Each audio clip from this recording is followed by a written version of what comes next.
तो सबसे पहले हम बात करते हैं कि मैग्नेट क्या चीज होती है। नाम सुना होगा आपने मैग्नेट, तो ये नाम कैसे पड़ा उस चीज का, जो आप मैग्नेट देखते हो उसका नाम मैग्नेट क्यों रखा गया। तो एक फिलोसोफर था जिसका नाम था थेल्स। वो एक दिन एक आइलैंड पे जा रहा था, ये कोई आइलैंड है समुद्र के अंदर, और उस आइलैंड का नाम था मैग्नीशिया। क्या नाम था? मैग्नेशिया। और मैग्नीशिया नाम की जगह के ऊपर वो जो फिलोसफर है, फिलोसफर वो होते हैं जो जगह जगह घूमते रहते हैं, है ना, ज्ञान की बातें करते रहते हैं, चाहे कोई नहीं सुनता हो, लेकिन उनको हम क्या बोलते हैं? फिलोसफर बोलते हैं। तो वो जो फिलोसफर था, क्या नाम था उसका? थेल्स। तो वो जा रहा था एक दिन एक आइलैंड के ऊपर, ये वो आइलैंड मान लो। तो उसने क्या ऑब्जर्व किया कि उसके जो शूज हैं जिसमें लोहे की कीलें लगी हुई है, अचानक से उस जगह पे चिपकना स्टार्ट हो गए। वो उसके जो शूज है जिसमें लोहे की कीलें लगी हुई थी, वो अचानक उस जगह पे चिपकना स्टार्ट हो गई, उसके पैर चिपकना स्टार्ट हो गए उस जगह पे। तो उसको लगा कि शायद यहाँ पे कुछ ऐसा मटेरियल है जो आयरन को अपनी तरफ अट्रैक्ट करता है। तो वो अपने साथ उस मटेरियल को ले आया, साथ में पत्थर जैसा मटेरियल था। तो वो इस जगह के नाम पे याद रखने के लिए उसने क्या किया, उसको एक नाम दे दिया उसने, क्योंकि वो मैग्नीशिया से लाया था, इसलिए उस पत्थर को, उस मटेरियल को उसने नाम दिया मैग्नेटाइट। क्या नाम दिया? मैग्नेटाइट नाम दे दिया। और ये मैग्नेटाइट वर्ड ही बाद में चेंज होता होता क्या बन गया? मैग्नेट बन गया। तो अब हम जो मैग्नेट बोलते हैं ना, वो इसी को बोला गया है, इसी को हम बोलते हैं मैग्नेटाइट को ही हम क्या बोलते हैं? मैग्नेट बोलते हैं। तो ये मैग्नीशिया नाम की जगह पे मिला था, इसलिए इसका नाम मैग्नेटाइट रखा गया। और किसने सबसे पहले ये बताया था इसके बारे में? तो ये थेल्स नाम का कोई फिलोसफर था, इसने बताया था। ठीक है, अच्छा। ये जो मैग्नेटाइट है या जो मैग्नेट है, उसका केमिकल फॉर्मूला आप याद रखो, ये एग्जाम में पूछा जाता है। इसका केमिकल फॉर्मूला होता है Fe3O4। यानी कि जो मैग्नेट होती है वो एक्चुअल में क्या होती है? आयरन का एक ऑक्साइड होता है ना, Fe3O4। ये आयरन का एक ऑक्साइड है। तो जो मैग्नेट है वो एक्चुअल में क्या है? आयरन का एक ऑक्साइड होती है। अब जो मैग्नेट है उसमें दो स्पेशल प्रॉपर्टीज होती हैं जो आपने सबने महसूस करी होंगी। एक तो ये कि वो आयरन, कोबाल्ट, निकल या स्टील से बनी हुई चीजों को अपनी तरफ अट्रैक्ट करता है मैग्नेट। इसका मतलब उसमें अट्रैक्शन की प्रॉपर्टी है। पहली प्रॉपर्टी कौन सी है बताओ? पहली प्रॉपर्टी है अट्रैक्शन। फिर एक प्रॉपर्टी और होती है मैग्नेट के अंदर, कौन सी प्रॉपर्टी? Directional property. आप किसी भी मैग्नेट को धागे से बांध के लटका दो, वो हमेशा नॉर्थ साउथ डायरेक्शन के अलोंग ऐसे अरेंज हो जाएगा, अपने आप घूम के नॉर्थ साउथ डायरेक्शन के अलोंग ऑलमोस्ट अरेंज हो जाता है वो। तो ये जो प्रॉपर्टी है इसको हम डायरेक्शन को पता करने के लिए यूज कर सकते हैं। पुराने जो जहाज चलाने वाले होते थे वो मैग्नेट को यूज करते थे कंपास के अंदर। उनके जो कंपास होते थे ना, उसमें एक मैग्नेटिक निडल होती थी, और वो क्या करती थी? उनको डायरेक्शन बताती थी समुद्र में, क्योंकि समुद्र में चारों तरफ पानी पानी होता है, तो वहाँ कुछ आइडिया नहीं लगता कि भी कौन सी डायरेक्शन में आप जा रहे हो।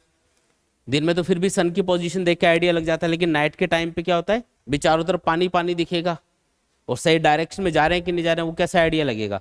तो वो कंपास यूज करते थे, उससे वो डायरेक्शन पता करते थे। तो उसमें वो एक मैग्नेट को ही यूज करते थे, छोटी सी। और क्योंकि वो मैग्नेट डायरेक्शन बताने के लिए, उनको लीड करने के लिए यूज की जाती थी या काम आती थी, इसलिए उसको लोड स्टोन बोलते थे। लोड स्टोन उसका नाम उन्होंने रखा हुआ था अपने, कि ये लोड स्टोन है भाई, क्योंकि ये लीड करने के लिए काम में लिया जा रहा है या लीड करने के लिए काम आ रहा है। ठीक है, तो जो डायरेक्शनल प्रॉपर्टी है ये सबसे पहले कहाँ पे पता चली? ये चाइना के अंदर पता चली। दूसरी जो प्रॉपर्टी है ना मैग्नेट की, कौन सी है वो? Directional property. मतलब मैग्नेट के नॉर्थ साउथ डायरेक्शन में अरेंज होने की जो प्रॉपर्टी है उसी को हम क्या बोलते हैं? डायरेक्शनल प्रॉपर्टी बोलते हैं। और ये सबसे पहले चाइना के अंदर पता चली। चाइना का कोई किंग था, उसने अपने इंजीनियर्स को ये ऑर्डर दिया था कि मेरी एक स्टेचू बनाओ, ऐसी एक बड़ी सी स्टेचू बनाओ जो हमेशा एक ही डायरेक्शन में पॉइंट करती रहे, एक ही डायरेक्शन में रहनी चाहिए वो। तो उसके जो इंजीनियर्स थे उन्होंने क्या किया? एक बड़ा सा पानी का टब लिया और उसके अंदर उन्होंने एक वुडन ब्लॉक रख दिया, ऐसे लकड़ी का ब्लॉक रख दिया, और उसके ऊपर उस स्टेचू को उन्होंने, उस किंग की स्टेचू को मैग्नेट से बना के रखा था। तो वो जो स्टेचू थी वो किसकी बनी हुई थी? मैग्नेट की बनी हुई थी। तो वो हमेशा उसके ऊपर तैरती रहती, और उसके ऊपर स्टेचू रख दी तो वो पानी के ऊपर हमेशा तैरती रहती, और वो हमेशा एक ही डायरेक्शन में पॉइंट करती वो स्टेचू, क्योंकि वो किसकी बनी हुई थी? मैग्नेट की। और मैग्नेट में प्रॉपर्टी होती है कि वो हमेशा नॉर्थ साउथ डायरेक्शन के अलोंग ही अरेंज होगा। तो ये अपने आप एक ही डायरेक्शन, उसको घुमा भी दिया जाता तो भी ये घूम के वापस से उसी डायरेक्शन में अपने आप अरेंज हो जाती। तो ये जो डायरेक्शनल प्रॉपर्टी है ये चाइना में पता चली, और अट्रैक्शन की प्रॉपर्टी किसने बताई? थेल्स ने बताई। अपने काम की चीज क्या निकालनी है इसमें से, इस कहानी में से, कि जो मैग्नेट है उसका केमिकल फॉर्मूला क्या होता है वो आपको याद रखना है, और इसके अलावा दो प्रॉपर्टीज होती है इसकी वो आपको याद रखनी है। ठीक है, ये अपने काम की चीज़ है। क्लियर है इतनी बात? ठीक है, इसके बाद में आते हैं फिर जो अर्थ से जो मैग्नेट निकाला जाता है वो पत्थर के जैसा होगा। आप देखोगे ब्लैक कलर का ऐसे ग्रे कलर का पत्थर सा होता है वो, तो उसको हम बोलते हैं नेचुरल मैग्नेट। वो तो एक पत्थर के जैसा होगा ना, इसलिए उसको हम क्या बोलेंगे? Natural magnet. ठीक है, लेकिन आप उस मैग्नेट को कट करके अलग अलग शेप दे सकते हो, या फिर आयरन को मैग्नेटाइज करके अलग अलग शेप के आयरन के टुकड़ों को मैग्नेटाइज करके आर्टिफिशियली भी मैग्नेट बना सकते हो। तो उनको सबको हम क्या बोलते हैं? आर्टिफिशियल मैग्नेट्स बोलते हैं। कौन कौन सी शेप की हो सकती है आर्टिफिशियल मैग्नेट्स? तो बार मैग्नेट, बार की शेप में जो मैग्नेट होती है उसको बार मैग्नेट बोलते हैं। आप मैग्नेट को एक रिंग की शेप में भी बना सकते हो, ये देखो रिंग टाइप की मैग्नेट होती है। ये होती है हॉर्सशू पोल मैग्नेट। घोड़े की जो नाल होती है ना, घोड़े के जो पैर होते हैं, खुर होते हैं, उसके नीचे एक लोहे की एक यू शेप की नाल लगाई जाती है ताकि वो घिसे नहीं पथरीली जमीन पे। तो क्योंकि वो यू शेप की होती है ना, इसलिए उसी शेप की जो मैग्नेट होती है ना उसको हम बोलते हैं हॉर्सशू पोल मैग्नेट, क्योंकि वो हॉर्सशू बोलते हैं उनको, उस नाल को अपन इंग्लिश में। तो इस टाइप की मैग्नेट हो सकती है। इसमें दोनों पोल एक ही डायरेक्शन में, देखो नॉर्थ पोल साउथ पोल। बाकियों में तो सब अलग अलग डायरेक्शन में होते हैं, लेकिन इसमें एक ही साइड में, नॉर्थ पोल भी इधर है साउथ पोल भी इधर है। और कौन सी शेप की हो सकती है? डिस्क मैग्नेट हो सकती है। छोटे जो खिलौने वगैरह आते हैं उनमें लगी होती है कई बार ये मैग्नेट्स, तो डिस्क मैग्नेट हो सकती है। मैग्नेटिक निडल, जो कि इसके किनारे अगर पतले कर दिए तो ये मैग्नेटिक निडल बोली जाएगी, और इसको कंपास के अंदर यूज करते हैं, आप देखते ही हो। तो ऐसे और भी बहुत सारी स्फेरिकल मैग्नेट भी हो सकती हैं। हर टाइप की आर्टिफिशियल मैग्नेट बनाई जा सकती है। तो नेचर के अंदर जो मैग्नेट मिलती है उसका केमिकल फॉर्मूला क्या है? Fe3O4, और उसको हम बोलते हैं नेचुरल मैग्नेट। या तो उसको कट करके बार की शेप दे दो या अलग अलग शेप दे दो तो वो आर्टिफिशियल मैग्नेट बन जाएंगी, या फिर आप आयरन के या स्टील के टुकड़ों को मैग्नेटाइज करके मैग्नेट बना लो, उसको भी हम क्या बोलेंगे? आर्टिफिशियल मैग्नेट्स बोलेंगे। क्लियर है ये बात? ठीक है, सिंपल सिंपल चीजें हैं एकदम। इसके बाद में आता है बार मैग्नेट के बारे में। आपको बार मैग्नेट के बारे में थोड़ा सा डिटेल में स्टडी करना है। अपने जो चैप्टर है, ये वाला चैप्टर मैग्नेटिज्म एंड मैटर, इसमें हम बार मैग्नेट को पूरा डिटेल में स्टडी करेंगे। ठीक है, बार मैग्नेट क्या होती है? तो बार की शेप में, एक रोड की शेप में या बार की शेप में जो मैग्नेट होती है उसी को हम क्या बोलते हैं? बार मैग्नेट बोलते हैं। जो बार मैग्नेट है उसमें एक सिरा नॉर्थ पोल होता है और एक साउथ पोल होता है। ये कैसे डिसाइड होता है नॉर्थ पोल साउथ पोल? तो आप क्या करो, एक जो मैग्नेट है ना उसको आप धागे से बांध के लटकाओ, तो वो अपने आप घूम के नॉर्थ साउथ डायरेक्शन में चली जाएगी। तो उसका जो सिरा नॉर्थ डायरेक्शन में चला जाएगा उसको क्या बोलना है? नॉर्थ पोल बोलना है। और उसका जो सिरा साउथ डायरेक्शन में चला जाएगा उसको क्या बोलना है? साउथ पोल बोलना है। फ्रीली सस्पेंडेड, यानी फ्रीली सस्पेंडेड का मतलब धागे से बांध के लटकाई हुई, या फिर किसी छोटी सी निडल के ऊपर रखी हुई जो इजीली घूम सकती हो, उसको बोलते हैं फ्रीली सस्पेंडेड। तो फ्रीली सस्पेंडेड जो मैग्नेट होती है वो हमेशा नॉर्थ साउथ डायरेक्शन में अरेंज होती है, और उसका जो सिरा नॉर्थ डायरेक्शन में चला जाएगा उसी को नॉर्थ पोल बोलना है, और जो सिरा घूम के साउथ की तरफ चला जाएगा उसी को क्या बोलना है? साउथ पोल बोलना है। ये इनके नाम होते हैं। ठीक है, तो ये नॉर्थ की तरफ चला जाता है इसलिए इसको नॉर्थ पोल बोलेंगे। ये सिरा हमेशा साउथ की तरफ पॉइंट करेगा इसलिए इसको क्या बोलेंगे? साउथ पोल बोलेंगे। और कोई भी बार मैग्नेट हो उसकी सबसे ज्यादा जो ताकत होती है वो कहाँ पे होती है? उसके किनारों पे होती है ना, पोल्स के ऊपर होती है। इसलिए आप इस डायग्राम में भी देख सकते हो कि अगर आप एक कार्डबोर्ड लो, उसके ऊपर आयरन के छोटे छोटे पार्टिकल्स डाल दो ऐसे, और उसके नीचे मैग्नेट को रखो, तो आप क्या देखोगे? उस कार्डबोर्ड के नीचे जैसे मैग्नेट रखी जाएगी तो वो जो आयरन के पार्टिकल्स है वो कुछ इस तरीके से अरेंज हो जाएंगे।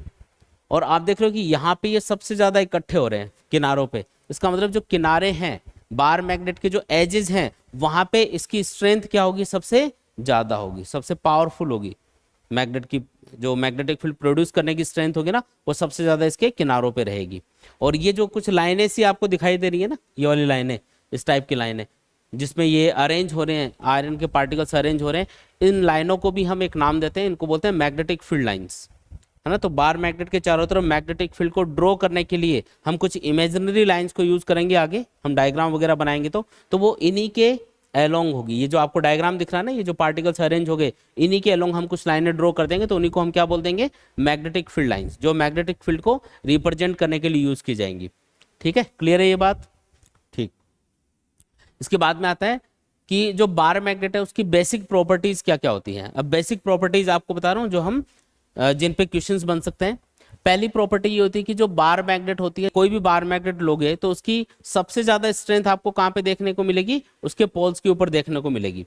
तो सबसे ज्यादा जो स्ट्रेंथ होती है वो कहाँ पे होती है, पोल्स के ऊपर होती है। एक होता है नॉर्थ पोल और एक होता है साउथ पोल। तो पोल्स के ऊपर जो बार मैग्नेट है उसकी स्ट्रेंथ, मैग्नेटिक फील्ड को प्रोड्यूस करने की स्ट्रेंथ सबसे ज्यादा होगी। पहली प्रॉपर्टी समझ में आ गई।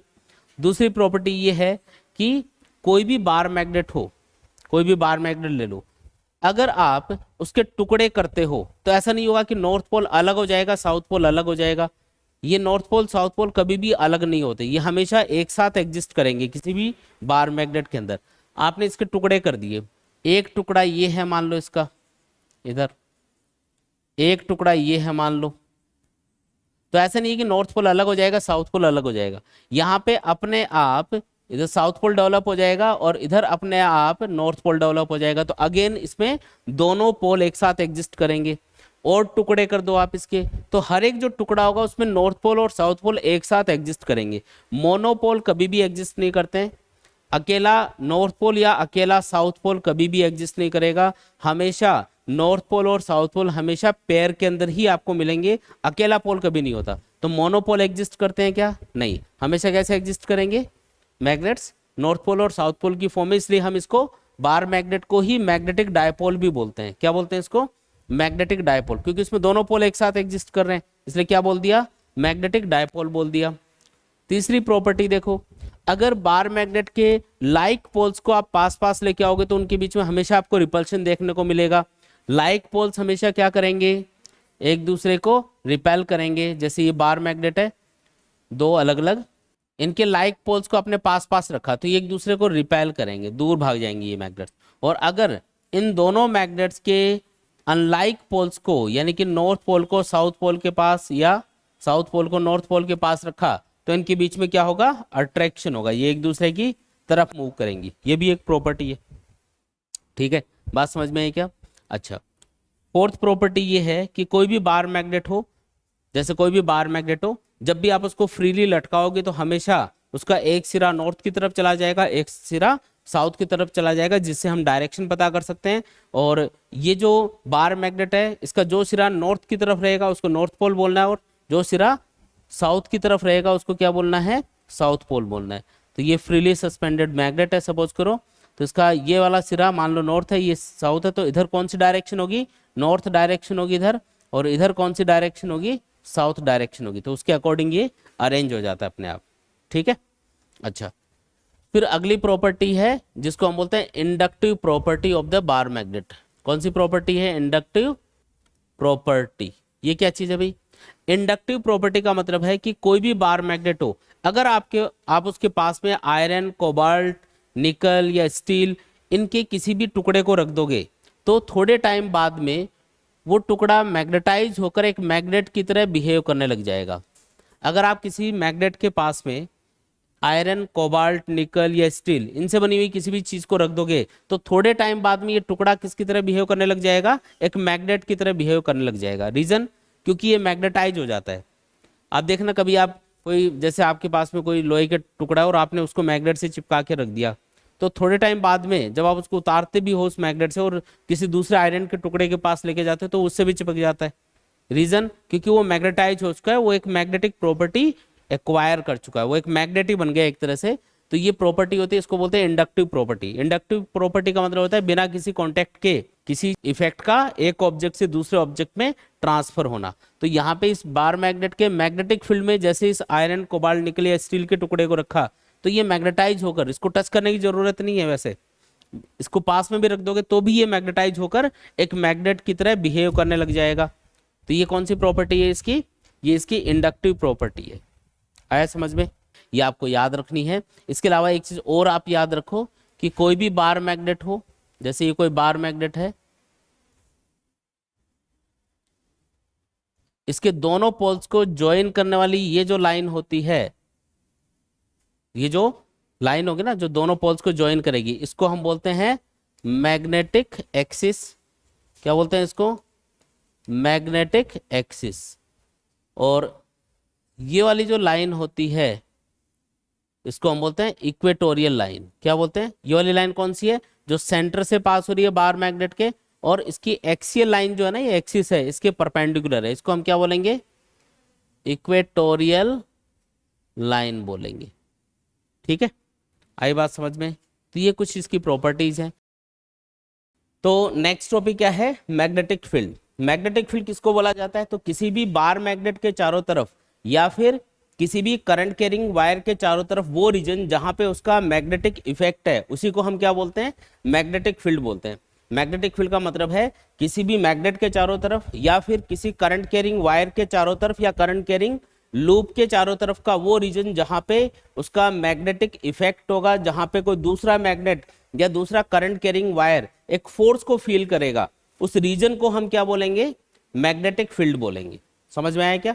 तो जैसे करंट कैरिंग वायर के चारों तरफ मैग्नेटिक फील्ड होता है, जो हमने पढ़ा था, और स्टेड ने अपने एक्सपेरिमेंट से बताया था कि किसी भी वायर में जैसे ही करंट फ्लो करेंगे तो उसके चारों तरफ मैग्नेटिक फील्ड प्रोड्यूस होगा। तो उसी तरीके से एक बार मैग्नेट के चारों तरफ भी क्या होता है, उसका मैग्नेटिक फील्ड होता है। ठीक है।